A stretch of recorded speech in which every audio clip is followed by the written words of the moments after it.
अरहन्ताणम् नमो अरहन्ताणम् नमो अरहन्ताणम्। हमारी प्राण की अनेक धाराएं हैं, उनमें 4 बहुत मुख्य होती है। शरीर बल, भाषा का बल, मनोबल और श्वास का बल। मनुष्य ने इन चारों बलों का, चारों शक्तियों का विकास किया है। शरीर बल का विकास किया है।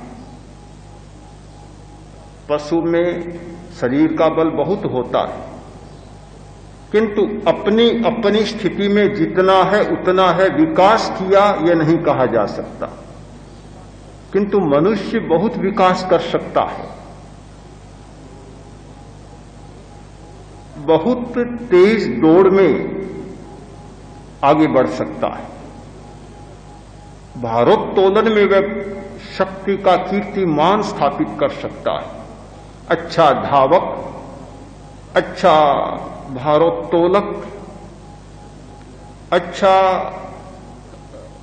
शरीर के विभिन्न कर्तव्य दिखाने वाला, गले के स्पर्श से सांकल तोड़ देने वाला, लोहे की बड़ी बड़ी सांकल जिसको हाथी भी न तोड़ सके, अपनी कड़ी के बांध कर सांकल को तोड़ देना। ये प्राण शक्ति की दिशा में, शारीरिक बल की दिशा में मनुष्य ने विकास किया है। क्योंकि विवेक की चेतना और विकास की चेतना है, इसलिए वह हर दिशा में विकास की बात सोचता रहता है। यदि मनुष्य में विवेक चेतना नहीं होती तो पशु मनुष्य पर हावी हो जाता। एक ऊंट में जितना बल होता है, एक घोड़े में जितनी ताकत है, एक भैंसे में जो ताकत है, उसके सामने मनुष्य के शरीर की कोई ताकत नहीं है।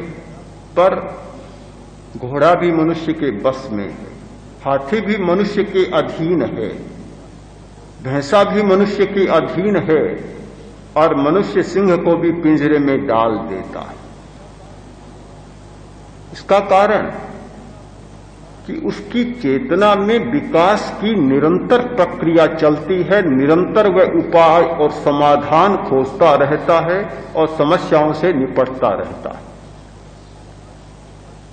एक आदमी के मन में एक संकल्प जागा कि मुझे एक भारी भरकम सांड को ऐसे हाथों से उठा लेना। कैसे संभव हो सकता है?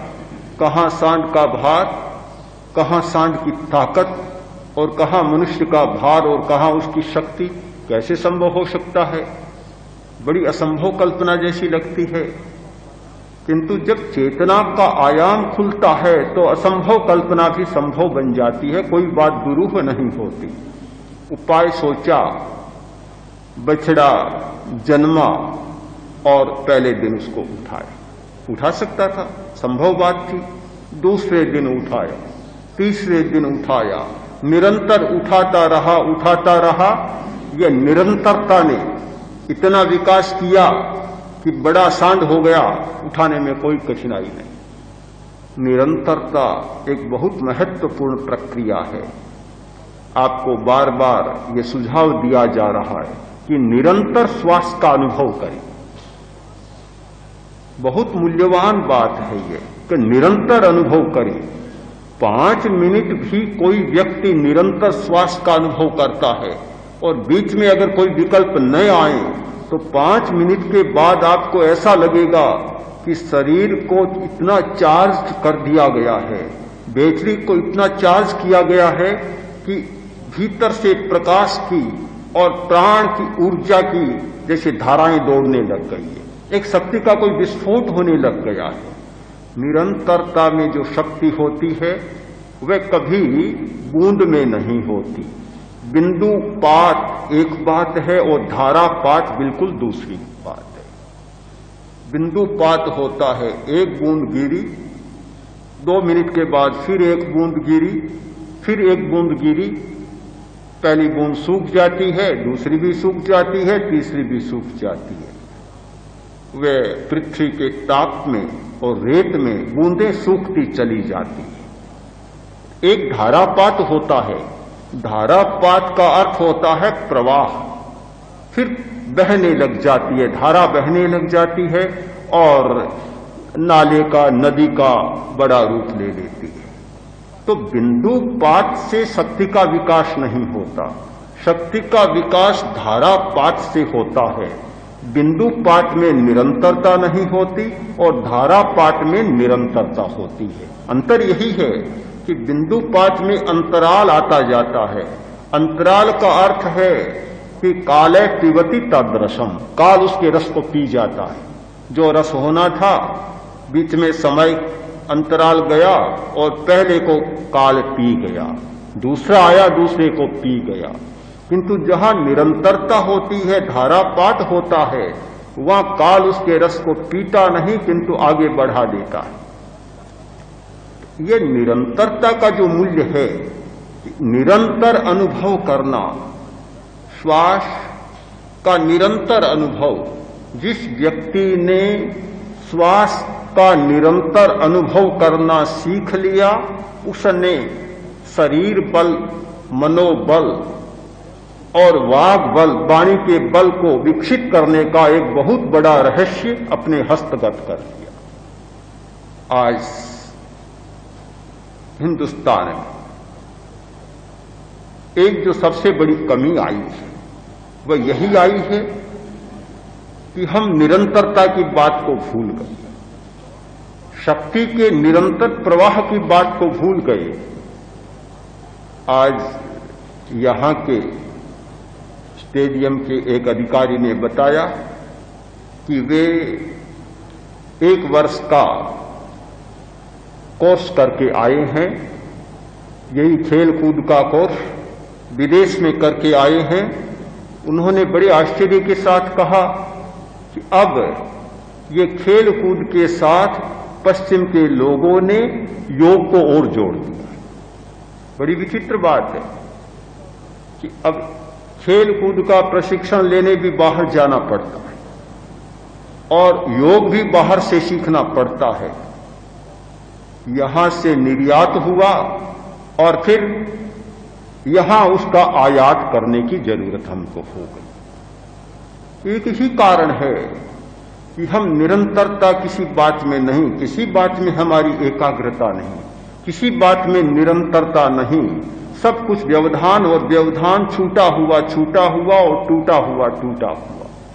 ऐसा लगता है कि जैसे धारा को हम भूल ही गए, प्रवाह को बिल्कुल भूल गए। हमारी प्राण की धारा निरंतर एक दिशा में प्रवाहित होती रहे तो आज खेल कूद के क्षेत्र में, शिक्षा के क्षेत्र में, विज्ञान के क्षेत्र में, हर क्षेत्र में शायद भारतीय प्रतिभा बहुत निर्यात करने की स्थिति में आ सकती है। किंतु निरंतरता और एकाग्रता के अभाव में स्थिति यह है कि कभी कभी भारत को स्वर्ण पदक मिलता होगा, आज तो रजत और कांस्य पदक मिलने पर भी आश्चर्य होता है कि 1-2 तो मिला। 60-70 करोड़ आदमियों का देश और वहां की यह दयनीय स्थिति, बड़ा विचित्र सा लगता है। परंतु इसलिए कोई आश्चर्य नहीं होता कि उसका जो साधन था, मूल सूत्र था, वह तो हम खोते जा रहे हैं। शिक्षा के क्षेत्र में भी यही समस्या है कि अध्यापक हो, विद्यार्थी हो, कोई भी हो, जितना अनुशासन का विकास, जितना चरित्र का विकास होना चाहिए, इसीलिए नहीं हो रहा है। न इच्छा शक्ति, न संकल्प शक्ति, न एकाग्रता की शक्ति और न कोई निरंतरता। केवल शब्द दिमाग पर लादे जा रहे हैं। ठीक है, शब्द का काम जितना है उतना तो होगा, शब्द की जितनी शक्ति है और शब्द के माध्यम से जितना विकास होना है वह तो होगा, उसमें तो कोई संदेह नहीं। किंतु जो विशिष्टता आनी चाहिए, जो दक्षता आनी चाहिए, जो क्षमता आनी चाहिए, वह कैसे आएगी? कार्य होना एक बात है, कार्य की क्षमता का विकास होना दूसरी बात है, और कार्य क्षमता में दक्षता आना तीसरी बात है। वह दक्षता कैसे आएगी, एफिशिएंसी कैसे बढ़ेगी? निपुणता का तो कोई प्रश्न ही नहीं होता। निपुणता पुस्तकें नहीं लाती, निपुणता चेतना लाती है। चेतना और पुस्तक दोनों का योग हो तब तो दक्षता बढ़ेगी। कोरी पुस्तक तो है पर चेतना की विशिष्टता वहां नहीं जुड़ रही है, तो वह संभव नहीं हो सकता। तो मूल प्रश्न है निरंतरता का, एकाग्रता का। उस व्यक्ति ने निरंतर प्रयास किया। निरंतर प्रयास का परिणाम यह हुआ कि भार उठाते उठाते, बछड़े को उठाते उठाते, रोज उठाते, कभी लंघन नहीं किया, उठाते उठाते एक दिन ऐसा आ गया कि उसकी शक्ति का इतना विकास हो गया कि बड़े भारी भरकम सांड को ऐसे हाथों से उठा। ये प्रयत्न साध्य और विवेक साध्य, चेतना साध्य कार्य है।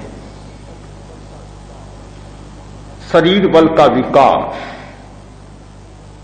जापान में कराटे और जूडो का विकास हुआ।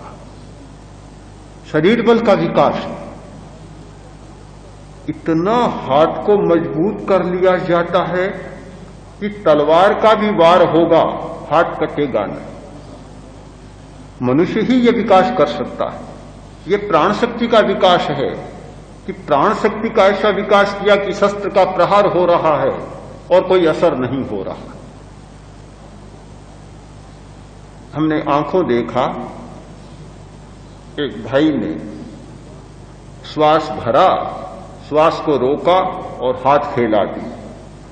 10 आदमी लटक गए पर हाथ तो टस से मस नहीं। ये विकास प्राण शक्ति का विकास है, शरीर बल का विकास ये मनुष्य ही कर सकता है क्योंकि उसमें विवेक है। शरीर बल के बड़े अद्भुत विकास मनुष्य ने किए हैं और आज भी ये परंपरा हमारे यहां लुप्त नहीं है, किंतु उसके प्रति जो महत्व का भाव होना चाहिए, जो उसका मूल्यांकन होना चाहिए कि किस प्रक्रिया से शरीर बल को विकसित किया जा सकता है, बढ़ाया जा सकता है, वह चेतना शायद हमारी उतनी जागृत नहीं।